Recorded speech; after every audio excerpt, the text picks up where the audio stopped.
बिस्मिल्लाहिर्रहमानिर्रहीम। अस्सलाम वालेकुम दोस्तों, आप सब लोग जानते हैं कि अमेरिका का दुनिया में एक ग्लोबल पुलिस का रोल है और अमेरिका में इस वक्त जो है ना वो ताज़ा तरीन सदारती इलेक्शन हो चुके हैं और आप सब जानते हैं कि अमेरिका में हर 4 साल बाद एक मुकर्रर दिन को इलेक्शन होते हैं।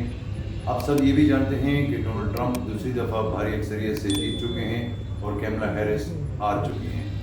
आपको ये भी खबर है कि डोनाल्ड ट्रंप की कैप के ऊपर 45, 47 क्यों लिखा गया है, लेकिन आपको अगर खबर नहीं है तो शायद ये खबर नहीं है कि अमेरिका जो दुनिया के सामने कहता है, अपना बयानिया बनाता है, ऐसे वो खुद नहीं करता। आपको शायद ये खबर नहीं है कि अमेरिका एक सुपर पावर होने के साथ साथ दुनिया की कितनी बड़ी बुज़दिल कौम है।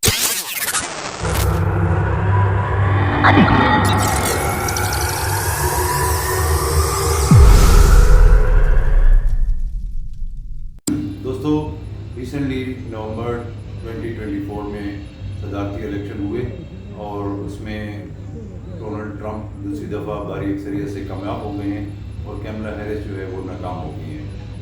अब दुनिया की क्या तवक्कुआत हैं यूएस की फोर्थकमिंग गवर्नमेंट से, डोनाल्ड ट्रंप से?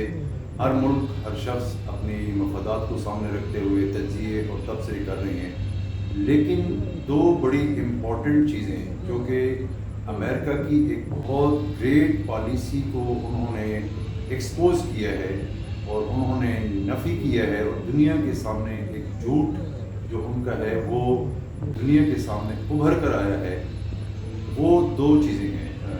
रिसेंटली जो करंट अफेयर्स हैं उस पर आप सब लोग जानते हैं कि कैमला हैरिस जो है ना वो बड़ी स्ट्रांग उम्मीदवार थी, एक पढ़ी लिखी थी और डोनाल्ड ट्रंप 2016 में भी जीते थे उस वक्त, और उस वक्त जो उनके मुकाबले में हिलरी क्लिंटन थी उसने भी बहुत वोट लिए थे और 28 लाख वोट जो है वो उस वक्त भी डोनाल्ड ट्रंप से ज़्यादा थे, लेकिन वो सदर मुंतखब हो गए और उसके बाद इस बार 2024 में भी उसके मुकाबले में एक खातून थी और वो खातून जो है वो हार गई और डोनाल्ड ट्रंप जीत गए।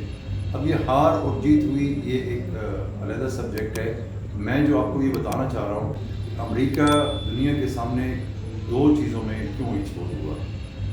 आप सब लोग जानते हैं कि अमेरिका इस वक्त दुनिया में दो चीज़ों का अपने आप को चैम्पियन समझता है, अलमबरदार समझता है। एक डेमोक्रेसी का, दुनिया में वो डेमोक्रेसी को बहुत स्ट्रांगली सपोर्ट करता है और लॉ एंड ऑर्डर्स को और अखलाकियात को और आवाम की राय को और इस सब चीज़ों पर अमेरिका जो है वो बहुत फोकस करता है। और दूसरी जो मेन इम्पॉर्टेंट चीज़ है जो कि अमेरिका की आई थिंक कोर वैल्यू में से है वो है औरतों के हकूक़, यानी फ्रीडम ऑफ वुमेन्स राइट्स, उनकी बराबरी के हकूक़, उनके जो आज़ादी के हकूक़ हैं, उसके लिए अमेरिका पूरी दुनिया में एक मुकम्मल ना सिर्फ एफर्ट्स कर रहा है बल्कि पूरी दुनिया में एडवोकेसी कर रहा है औरतों के हकूक़ के सिलसिले में। औरतों के हकूक़ पे जो ख़ासकर एशियन कंट्रीज़ हैं या मुस्लिम कंट्रीज़ हैं उसके ऊपर तो अमेरिका का बहुत ही स्ट्रिक्ट स्टांस होता है। इस बयानिए को और इन चीज़ों को इम्प्लीमेंट करवाने के लिए अमेरिका यूनाइटेड नेशन के थ्रू प्रॉपर फंडिंग्स भी करता है और इसके लिए उन्होंने दुनिया के तमाम ममालिक में वुमेन राइट्स के लिए, वुमेन की बराबरी के लिए, उनके हकूक़ के लिए, उनकी आज़ादी के लिए बाकायदा NGOs की शक्ल में डिफरेंट इंस्टीट्यूट्स भी काम कर रहे हैं और उसके लिए मुख्तलिफ NGOs जो हैं वो दुनिया में काम कर रही हैं। ये दो वो इश्यूज़ हैं जिस पर यूनाइटेड स्टेट की एक बहुत देरीना पॉलिसी रही है और वो दुनिया पर जमहूरियत और औरतों के हकूक़ के ऊपर उनका जो है ना वो बहुत ज़्यादा फोकस रहता है। लेकिन इस वक्त जो इलेक्शन हुआ है, इस इलेक्शन के बाद दो चीज़ें साबित हुई। नंबर 1, जो डोनाल्ड ट्रंप अमेरिका के सदर अभी मुंतखब हुए हैं, इससे ये ज़ाहिर होता है कि अमेरिका ख़ुद इंतहाई अखलाकी पस्ती का शिकार है। यानी वहाँ पर जो ये दुनिया को डेमोक्रेसी, लॉ एंड ऑर्डर और अखलाकियात के दर्स देता है वो ख़ुद इन चीज़ों को बिल्कुल भी फॉलो नहीं करता, क्योंकि डोनाल्ड ट्रंप इस वक्त अमेरिका में सबसे क्रिमिनल समझा जाता है। 100 के करीब उसके ऊपर केसेस हैं, बल्कि एक अदालत ने तो उसको प्रॉपरली जो है ना वो उसको मुजरिम भी करार दिया हुआ है, सज़ा याफ्ता है एक अदालत से और वो कन्विक्टेड हो चुके हैं एक केस के अंदर। तो एक मुजरिम, एक क्राइम्स पेशा शख्स को امریکہ نے اپنا صدر جو ہے وہ منتخب کر لیا ہے. ابھی انہوں نے حلف نہیں لیا، جنوری میں ہوگا، لیکن الیکشن کے پس منظر میں وہ اس وقت بھاری اکثریت سے جو ہے نا وہ منتخب ہو چکے ہیں. تو وہاں پر بھی کسی اصول، کسی ضوابط، کسی لا اینڈ آرڈر کو جو ہے نا وہ سامنے نہیں رکھا گیا، بلکہ امریکن عوام نے ڈونلڈ ٹرمپ کو ووٹ دیے. دوسری جو سب سے بڑی چیز ہے دوستو، 2016 میں ہیلری کلنٹن جو ہے وہ ڈونلڈ ٹرمپ کے مقابلے میں ایک بہت اسٹرانگ امیدوار تھی، اور وہ x president of U S کی مسز بھی تھی. لیکن اس کے باوجود بھی امریکی عوام نے ہیلری کلنٹن کو ووٹ نہیں دیے. اب 2024 میں جو کہ کیملا ہیرس ہیں، اور وہ بھی ایک پڑھی لکھی اور ایک بہت ہی پراؤڈ قسم کی لیڈی تھیں جو ڈونلڈ ٹرمپ کے مقابلے میں آئی تھیں، اس کو بھی امریکی عوام نے ووٹ نہیں دیا. اس سے یہ ظاہر ہوتا ہے کہ امریکہ جو دنیا کے سامنے عورتوں کے حقوق، عورتوں کی برادری، عورتوں کی آزادی کی بات کرتا ہے، وہاں خود امریکی معاشرہ عورتوں کو کی حکمرانی کو پسند نہیں کرتا. وہ عورتوں کو ووٹ نہیں دیتا.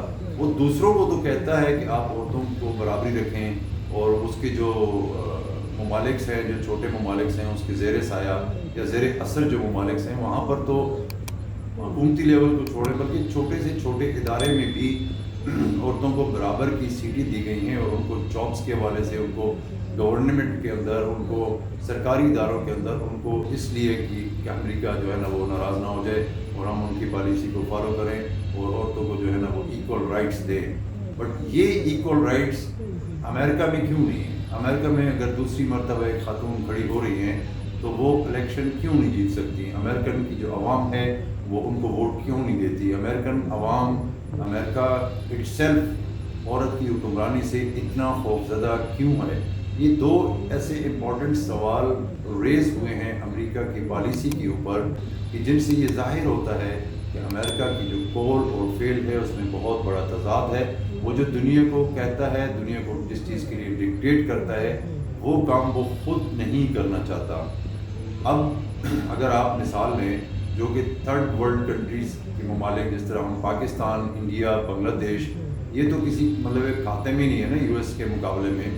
تو وہاں پر بھی، اور دوسری بات کہ ان تین ممالک کے اندر ایک اسلامی کلچر بھی ہے، اور یہاں کی لوکل جو روایات ہیں، جو ٹریڈیشنز ہیں، اس میں عورت کو اس حد تک جو ہے نا وہ آزادی نہیں دی جاتی ہے، اور اس پر کسی حد تک یورپ کے مقابلے میں ان کو کم لبرٹی حاصل ہے. لیکن اس سارے کے باوجود جو کہ امریکہ اپنے آپ کو بہت تعلیم یافتہ، ایک پڑھی لکھی قوم، ایک لبرل قوم کہتی ہے، اس کے مقابلے میں اگر انڈیا، پاکستان، بنگلہ دیش کو آپ دیکھ لیں تو وہ اس لحاظ سے بہت ہی کم ہے. بلکہ دوسرے لفظوں میں، جو سادہ لفظوں میں ایک ٹرمینالوجی یوز ہو رہی ہے کہ یہ تو شدت پسند اور ایکسٹریمسٹ قومیں ہیں. وہاں پر بھی پاکستان میں ایک خاتون محترمہ بینظیر بھٹو جو ملک کی پرائم منسٹر رہ چکی ہیں، عوام نے ان کو الیکٹ کیے ہے، ان کو ووٹ دیے. سیم گوز ٹو انڈیا میں دیکھ لیں آپ اندرا گاندھی جو کہ وہاں پر وہ پرائم منسٹر رہ چکی ہیں. بنگلہ دیش میں دیکھ لیں جو پاکستان سے آزاد ہوا، جن کا رہن سہن، جن کا کلچر، جن کا مذہب وہ تقریباً موسٹلی ایک ہی ہے، وہاں پر بھی شیخ حسینہ واجد پرائم منسٹر رہ چکی ہے. اگر ان ممالک کے اندر عورتوں کو حکمرانی دی جا سکتی ہے تو امریکہ ہمسیلف جو کہ ورلڈ کے سامنے ایک عورتوں کا نعرہ لگا کر جو ہے نا وہ بہت بڑا کنسرن پیش کرتا ہے، اس کے لیے فنڈنگز کرتا ہے، اس کے لیے پریشر ڈالتا ہے، بلکہ کئی ممالک جو اسلامک ہیں ان کے اوپر تو پابندیاں بھی لگا دیتا ہے. تو وہ خود عورت کو لیڈرشپ کیوں نہیں دیتی؟ مطلب اس کی عوام خواتین کو ووٹ کیوں نہیں دیتی؟ وہ حکمرانی کے لیے اس سے کیوں خوفزدہ ہیں؟ وہ اس سے کیوں ڈرتے ہیں؟ تو اس سے یہ ایک بہت امپارٹنٹ ایک سوالات ہیں جو کہ اس الیکشن کے بعد ریز ہوئے ہیں. یعنی اس سے یہ ظاہر ہوتا ہے کہ امریکن عوام نے ایک جو مجرم ہے اس کو پریفر کر دیا ایک خاتون کی حکمرانی پر.